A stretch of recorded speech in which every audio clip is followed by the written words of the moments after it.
P നരേന്ദ്രനാഥിന്റെ ബാലസാഹിത്യ കൃതികൾ. പറയിപെറ്റ പന്തിരുകുലം.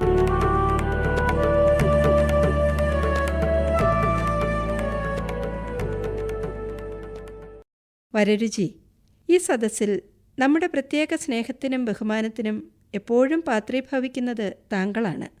നാം 41 ദിവസത്തെ സമയം തരുന്നു. ഈ അവധിക്കുള്ളിൽ ശരിയായ മറുപടിയും കൊണ്ടുവരണം. നാം വിജയം ആശംസിക്കുന്നു. ഇതിൽ താങ്കൾ പരാജയപ്പെടുകയാണെങ്കിൽ പിന്നെ അങ്ങേക്കിവിടെ സ്ഥാനമില്ല, മഹാരാജാവ് പറഞ്ഞു. വരരുചി ഒന്ന് ഞെട്ടി. പരാജയപ്പെടുകയാണെങ്കിൽ തന്നെ പുറത്താക്കുമെന്നാണ് മഹാരാജാവ് പറഞ്ഞത്. അതിൻ്റെ സാരം അതാണ്. മറ്റു പണ്ഡിതന്മാർ ഉള്ളാലെ സന്തോഷിച്ചു. ആർക്കും മറുപടി പറയാൻ പറ്റാത്ത ഒരു ചോദ്യമാണ് ചോദിച്ചിരിക്കുന്നത്. സാക്ഷാൽ ബൃഹസ്പതിക്ക് പോലും പറയാൻ പറ്റില്ല. എന്നിട്ട് വേണ്ടേ വരരുചിക്ക്? വരരുചി എഴുന്നേറ്റു. സദസ്സിനെയും മഹാരാജാവിനെയും വണങ്ങി. ഇപ്പോൾ തന്നെ പോവുകയാണോ? വിക്രമാദിത്യൻ ചോദിച്ചു. അതെ, 41 ദിവസത്തിനുള്ളിൽ കാണാം. വരരുചി പുറത്തു കടന്നു. തൻ്റെ ഉള്ളിൻ്റെ ഉള്ളിൽ നിന്ന് ആരോ വിളിച്ചു പറയുന്നത് പോലെ വരരുചിക്ക് തോന്നി. വരരുചി, നീ പരാജയപ്പെടാൻ പോകുന്നു. ഇതത്ര നിസ്സാരമായ കാര്യമല്ല. വരരുചി സ്വയം പറഞ്ഞു. ഞാൻ വിജയിക്കും, ഇല്ലെങ്കിൽ മരിക്കും. അദ്ദേഹം ധൃതിയിൽ നടന്നു.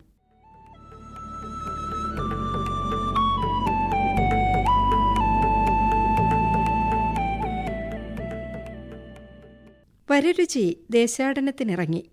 അത്യാവശ്യം വേണ്ട സാമഗ്രികൾ ഭാണ്ഡത്തിൽ നിറച്ചു. പുലർച്ചയ്ക്ക് മുമ്പ് വരരുചി പുറപ്പെട്ടു.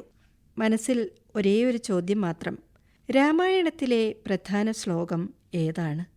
പ്രധാന വാക്യം ഏതാണ്? വരരുചി ഇന്ന് രാജസദസ്സിൽ അലങ്കരിച്ചുകൊണ്ടിരുന്ന സ്ഥാനം ആലോകർക്കെല്ലാം അറിയാം. പണ്ഡിതരാജനാണ് വരരുചി. അദ്ദേഹം ലോകപ്രസിദ്ധനായി കഴിഞ്ഞു. ഇത്തരമൊരവസ്ഥയിൽ ഏറ്റവും വലിയ അപകടകരമായ ഒരു പ്രശ്നം ഇതാ ഉത്ഭവിച്ചിരിക്കുന്നു. വിജയിച്ചാൽ തൻ്റെ യശസ്സും പ്രൗഢിയും പാരമ്യത്തിലെത്തും. പരാജയപ്പെട്ടാലോ? ആലോചിക്കാൻ വയ്യ.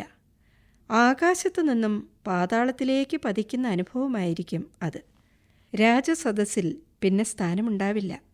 പണ്ഡിതന്മാരുൾപ്പെടെയുള്ള പുരുഷാരം കൈകൊട്ടിച്ചിരിക്കും. വിളിച്ചു പറയും, അതാ പോകുന്നു പാവം വരരുചി. ഇല്ല, അങ്ങനെയൊരു മാറ്റം ഒരിക്കലും സംഭവിച്ചുകൂടാ.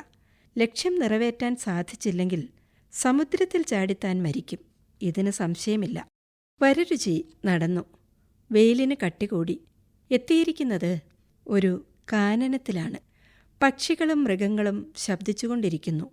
ഒരു പേടമാൻ കൂട്ടം മരത്തണലിൽ വിശ്രമിച്ചുകൊണ്ടിരിക്കുന്നു.